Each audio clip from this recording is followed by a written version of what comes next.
ये वीडियो बहुत important video है और इसमें बिंदु आवेश के कारण विभव के लिए व्यंजक निकालना है। तो इसको निकालने के लिए कुछ फार्मूले 11th क्लास के हैं वो आना चाहिए। जैसे पहला फार्मूला ये है ए डॉट बी, ये डॉट प्रोडक्ट होता है, सदिशों का अदिश गुणन होता है ए बी कॉस थीटा। दूसरा कॉस 180 की वैल्यू होती है -1। तीसरा किसी वस्तु पर F बल लग रहा है और उसका विस्थापन dx है तो किया गया कार्य dw होगा F डॉट dx। चौथा इंटीग्रेशन dx होता है x। पांचवा x की power n dx equal to x की पावर n+1 अपॉन n+1। छठवां फार्मूला है a टू b, ये लिमिट है fx dx। इसका इंटीग्रेशन करके न्यू फंक्शन आया, नया फंक्शन आया है fx, इस पर लिमिट लगा देंगे a टू b, तो ये होगा upper limit minus lower limit. और सातवां ये कूलाम का नियम फर्स्ट चैप्टर में पढ़ा है 12th क्लास में, F equal to 1/4πε0 Q1 Q2 upon R square. और ये तो इसी चैप्टर में पढ़ा है सेकंड चैप्टर में, V बराबर होता है W अपॉन Q। तो ये सभी 8 फार्मूले इस क्वेश्चन में यूज होंगे बिंदु आवेश के कारण विभव के लिए व्यंजक। अब हम इस के लिए व्यंजक निकालते हैं। तो इसके लिए सबसे पहले मान लीजिए कि O बिंदु है, O बिंदु पर +Q आवेश रखा है और इससे R दूरी पर एक बिंदु है P। इस बिंदु P पर हमें विद्युत विभव ज्ञात करना है। तो इसके लिए सबसे पहले हमने यहाँ पर एक बिंदु लिया है, इसके विद्युत क्षेत्र में बिंदु लिया है A और इस A बिंदु की दूरी है x। x दूरी पर ये बिंदु है और यहाँ पर Q आवेश रखा हुआ है। अब Q और Q आवेश के बीच में कितना बल लगेगा ये हम कूलाम के नियम से निकालेंगे। F equal to 1/4πε0 Q1 Q2 upon R square.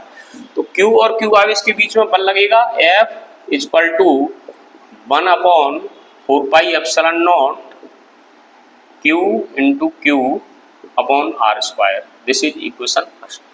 ये बल लगेगा, ये दोनों समान प्रकार के आवेश हैं तो ये बल लगेगा इधर बाहर की तरफ, F बल ये बाहर की तरफ लगेगा।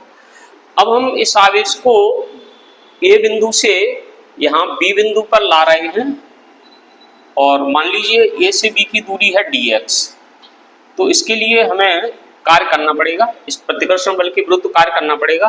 कितना कार्य करना पड़ेगा, ये कार्य करना पड़ेगा dw equal to F dot dx। F और dx दोनों अपोजिट डायरेक्शन में हैं। क्यों? क्योंकि F इस तरफ लग रहा है और ये विस्थापन है इसके जस्ट विपरीत दिशा में है dx, तो इनके बीच में एंगल बन जाएगा 180 डिग्री और F डॉट dx ये होगा F dx cos 180 degree. cos 180 होता है -1, तो ये हो जाएगा F इंटू dx। अब ये इक्वेशन हो गया 2। इसमें हम F की वैल्यू पुट कर देंगे, यहाँ से F की वैल्यू पुट कर देंगे तो dw ये होगा -1/4πε0।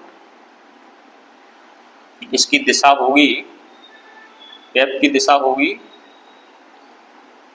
O A की O, -1/4πε0 Q into Q upon R square into dx। ये Q आवेश को बिंदु A से B तक लाने में किया गया कार्य निकाल लिया है। अब हम Q आवेश A बिंदु को ले जा रहे हैं अनंत पर और B बिंदु को ला रहे हैं P पर।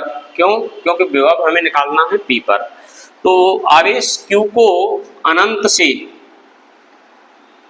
से P तक लाने में किया गया कार्य होगा, ये हम समीकरण 3 का समाकलन कर देंगे। समीकरण 3 का समाकलन हो जाएगा integration dw this is equal to integration infinity to R minus 1/4πε0 Q into Q upon R square dx। इसमें से इंटीग्रेशन से कांस्टेंट क्वांटिटी को बाहर निकाल लेंगे। इंटीग्रेशन डी डब्ल्यू होगा डब्ल्यू, क्यों होगा? क्योंकि इंटीग्रेशन dx होता है x, इसलिए इंटीग्रेशन डी डब्ल्यू होगा डब्ल्यू। कांस्टेंट क्वांटिटी है उनको हम बाहर निकाल लेंगे और यहाँ पर यहाँ पर आर स्क्वायर में होकर के एक्स स्क्वायर होगा, ये एक्स स्क्वायर होगा, यहाँ पर एक्स स्क्वायर है